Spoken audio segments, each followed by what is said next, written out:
what I'm going to do is, I'm going to show you how to lock your string on the machine head here on the tuning peg, how to lock it. You know, I just noticed recently that a lot of guitar players, even some quite good ones, don't lock their strings there. They just stick them through and wrap them around a million times, or maybe they tie a bunch of knots in. Then they wonder why their guitar won't stay in tune.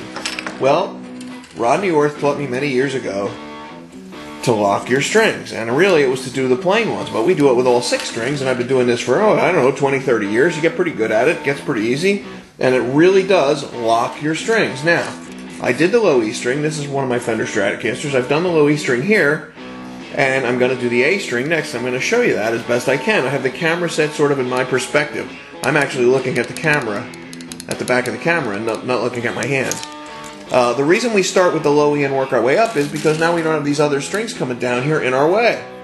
Okay, so I always start at the outside edges. On a Gibson, I'd start at the 2 E's and work my way in. That way the previous string is not coming down and running down the neck here and in your way. So let's do it. Now the first thing I do, I take my peg head here and I line the hole up so that it's going this way. And let me see if I can show you. Perpendicular to the fingerboard. The neck is down there, this way. I'm going to line the hole up that way. Now I can't see it too good because I'm looking through this camera. So I'm going to use the string here to kind of probe and show you. So that's actually pretty good. Now it can be directly across, oops, excuse me for hitting the camera, or it can actually be cranked a little more like that. Okay, now I'm going to push the string through, pull it through, try and give you a good look. I do it till I get to about, uh-oh, wait a minute. Believe it or not, I had the string wrapped around the neck. I must say I've never done that before. Okay, now I'm going to try this again. Move the camera back just a little bit here. And we're going to put the string through. Wow, I got it on the first try. Guess you can tell I've been doing this a while. You know, you do something 40, 50 years, you get pretty good at it. Okay, so I make a loop like this now. Of course, this is running down this way and down the neck. Okay, so what I'm going to do next is I take this end, the trailing end, and I kink it hard. Then I pull it with this finger, and I watch now. Let's see, here comes the magic.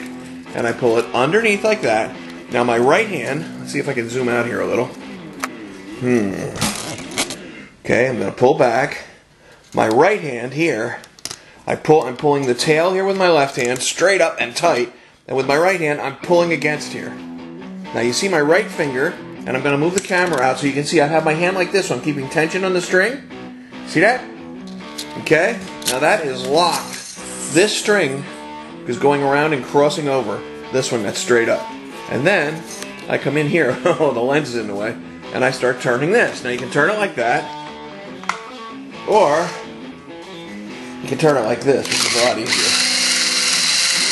Now all the time, you see here, I'm keeping the tension. Let me just show you again, I'm going to pull back. I'm keeping the tension on that string. I'm keeping it tight. I'm not letting the tension up. If I do, it'll let go of that little tail and there'll be some slop in there. Now I can get it out. Okay, here we go. Now it's important here not to do this too much or the string will break. There you go.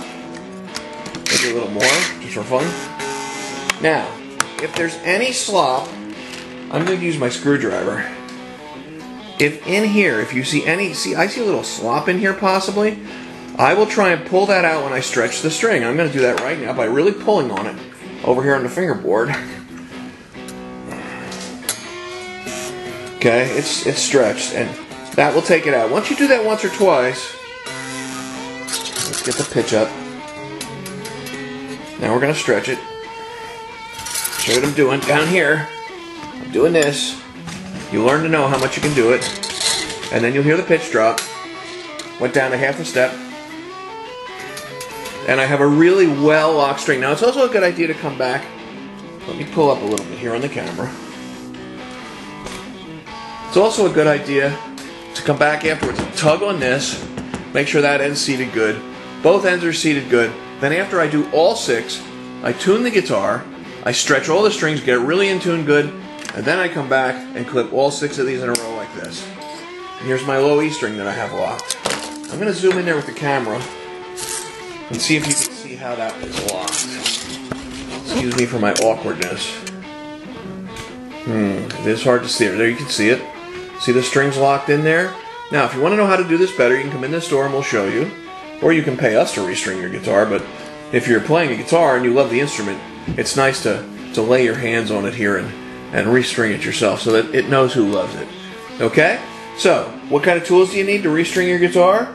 Just quickly, I always have polish handy when I take the strings off, especially on a maple neck like this.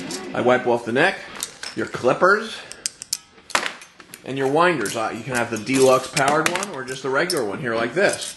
You know, they come in handy. And you should have a winder. It makes the job way easier.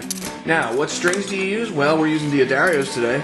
And I thought I'd tell you I'm using the EXL 120 Plus because EXL 120s are 9s and EXL 110s are 10s.